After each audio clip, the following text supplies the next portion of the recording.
guys, I'm back. So if you were here last week, you know I posted a video on how I made the cardboard mirror frame for my cosplay of the Dark Mirror from Disney's Twisted Wonderland. So if you want to go check that out, feel free to. And in that video, I stated that I was already working on a makeup tutorial for the makeup for this cosplay. I would have loved to make it all one video, but my iPhone storage can only handle so much. And that would have been a very long video, so it was just easier to break it up into 2 parts. And with that, let's get started. First, you need to gather your reference images. The floating head in the mirror has a very complex lace mask pattern, so you definitely need reference images to make sure you get it somewhat right. And now we're actually gonna get started. First, you're gonna need to glue down your eyebrows for this. Also, before I continue, if my voice sounds a little bit funny, it is currently springtime where I am in Texas, and as usual, my allergies and my hay fever chose violence. Anyway, now you're going to sketch the outline of the mask around the edges of your face using a fine detail brush and green eyeshadow, as well as where the eye bags will go and where the color blocking of the nose will be. I also recommend taking some extra time on your nose bridge, especially if you have a funky shaped nose bridge like I do, because the bones of my nose bridge poke out funny. You can't see it in the video, but I swear it's there. And now we get to the actual face paint part. To start off, we'll be using Mehron's Paradise Makeup AQ Water Activated Face Paint in Clown White and painting all the areas that are going to be light green. Meaning the bottom half of your face, the bottom of your nose, where your nostrils are, your eyelids, and all the way up to the top edges of your eyebrows. Oh, and right underneath your eyes too.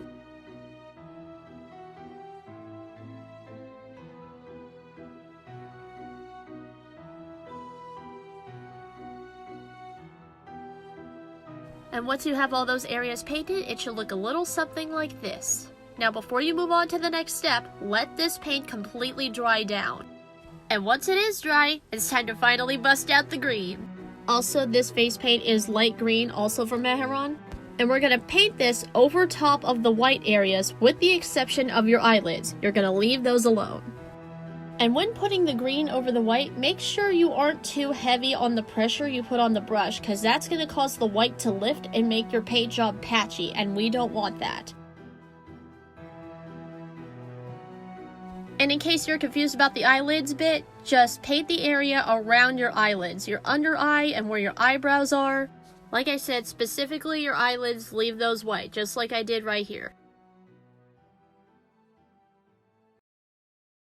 And when you're done, it should look something like this. Again, let this part completely dry down before moving on to the next step. And once that's dried down, now we're going to take this teal green face paint, also from Mehron, and paint all the leftover areas of your face with it. With, again, the exception of your eyelids, you're still going to leave those white. Also, while I'm on the subject, this makeup look is gonna take you a hot minute. Like, the fastest I've ever got this look done is maybe 3 hours, so you're gonna be in that makeup chair for a while. I suggest you get some snacks and some water, preferably where you can drink it out of a straw because, you know, water-activated face paint. And there really is no way to speed run this makeup look, so patience is the name of the game, and also snacks. Also, again, once you're done with this step, let it completely dry down before moving on. And now, to really sell the illusion of just being a floating mask in a void inside the mirror, you're gonna paint the outer edges of your face around the mask and your neck and collarbone with black face paint. And it'll take a good 2 coats to fully cover your neck and collarbone since it's a wider surface area than the smaller sections we've done previously. And when painting around the edges of the mask, go extra slow, okay? Because you're using black face paint. Depending on if you mess up and where you mess up, you could fix it or you probably can't fix it. Depends. Either way, not worth the risk. Go slow, take your time. And again, once you're done, let it completely dry down before moving on. Once it's all dry, we're going to set the whole thing with Mehron's Color Set powder and let it sit for 5 minutes before brushing off any excess powder.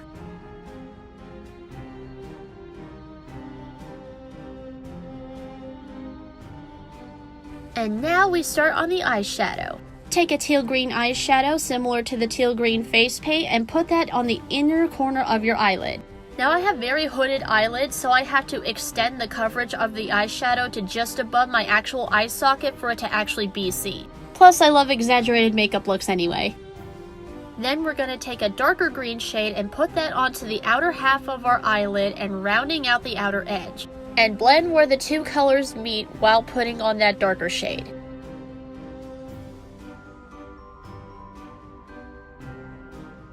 And it should look a little something like this. This is why I told you to leave your eyelids alone. That white face paint basically acted as an eyeshadow primer. And now take some more of that teal eyeshadow from earlier and put it on the top of where the teal eye bags and the bottom half of your face meet to soften the lines a bit. And don't bother blending it though, it's just for softening the edges. And with that, we are now done with the base face and it's time to move on to the all-important black lace mask. Start by sketching out the mask on your face in sections with black eyeshadow and a detail brush, while studying your reference image very closely. Also, shout out to the queen of face paint here on YouTube, Made You Look, for teaching me about this eyeshadow technique in the first place. You are an actual lifesaver. It makes everything so much easier. Also, sketching out this whole thing is gonna take you a hot minute, but like I said earlier, there really is no way to speed run this look. Going slow and taking your time is really the only way to do it. Now once you have a section fully sketched out on both sides, trace over those lines with eyeliner. The reason I say eyeliner and not black face paint is because using eyeliner for this won't cause the face paint to move underneath. I'm using water activated eyeliner, but I'm pretty sure regular eyeliner would work for this too. But I really prefer the control that painting it on with a brush gives me.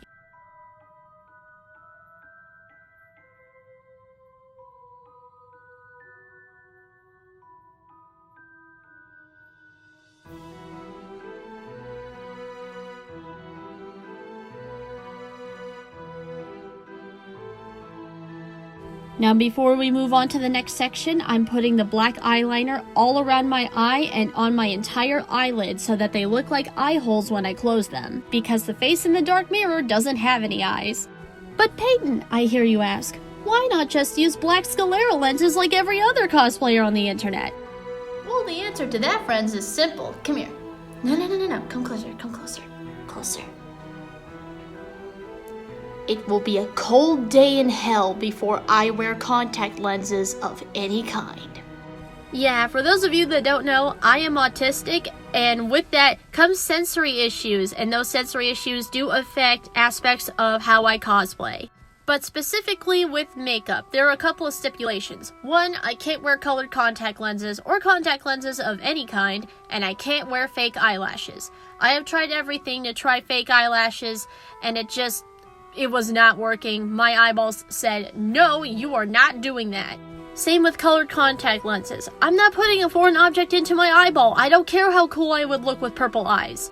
And do not take this as an invitation to put unsolicited advice on how I could do that in the comments. I'm not doing it. I don't care what you tell me. Moving on, once you get that first section done, the rest is pretty much just a rinse and repeat of that process of sketching it on with black eyeshadow and then painting over it with the black eyeliner. Again, while doing this, study your reference images very closely. And if you mess up a little, make sure you have some teal green and light green eyeshadow in the same colors as the face paint on standby to cover up your mistakes and do it over again. However, don't worry about getting both sides perfectly symmetrical. It's literally physically impossible. Just make both sides look as similar to each other as you can. Remember the eyebrow method. Sisters, not twins.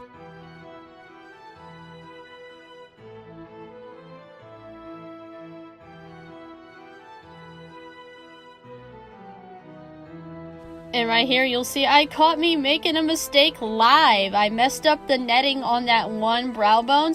So I went over it with copious amounts of that light green eyeshadow to try and cover it back up, and then went back over it again with the black eyeliner. So even though you can notice it right now, once the netting goes back over it, like it never happened.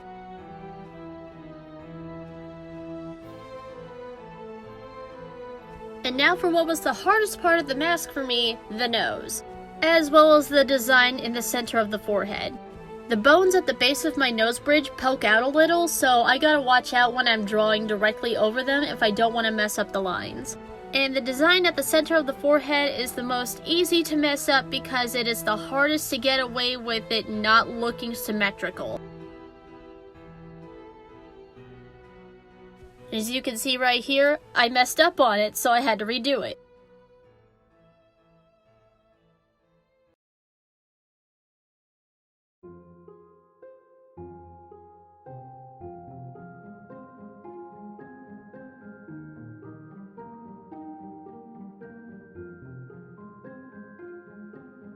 And with that, the face mask is finally done. So now, for the finishing touch, the green lips. And for that, I'll be using Black Moon Cosmetics' Sinister Satin Lipstick in the shade Greta. The second I decided to do this cosplay, I knew that this would be the perfect lipstick for it. And it's such a beautiful sparkly green, but it does go on very sheer at first, so you do have to build it up. Also, when applying the lipstick, I just went with my natural lip shape instead of trying to mimic the mirrors because I tried that and it looked awful. So, natural lip shape it is. Look at how sparkly that green is. Ugh, love it. Also, it was at this point that I completely forgot to add the netting to the section under my eye of the mask, so I went on ahead and did that really quick. Whoopsie! But after that, the look is finally done. You don't need to do anything else. Well, except for set it with some setting spray, of course. And once the setting spray is set, don a black long sleeve shirt and get yourself a black skull cap to cover up your hair. And ta-da! I am so happy with how this look came out. It took me 3 tries to get it right and to get a system down on how to do it, and it was all worth it because I look so freaking cool. And cue the glamour shots. These are close-ups of the face without the mirror frame because the mirror frame can't fit into the phone camera unless I'm standing far away, and I really wanted to show off all of the pretty details. Also, look at this heinously cursed photo I took while trying to take pictures. When I first walked onto the camera, I was super overexposed due to my ring light, and I had to take the picture. I had to. It was too funny. But here is the cosplay photo that I took and photoshopped together. Well, not necessarily Photoshop because I don't have it. I did this all in Fire Alpaca. But this is the photo that I posted to Instagram. And I think it might be one of my favorite cosplay photos I've ever made. So I hope you guys enjoyed my little tutorial, and stay tuned for more Twisted Wonderland videos in the future. Cause I got me a case of grade A twist brain rot and a ton of ideas. So until our next journey into Disney villain anime boyland, stay twisted.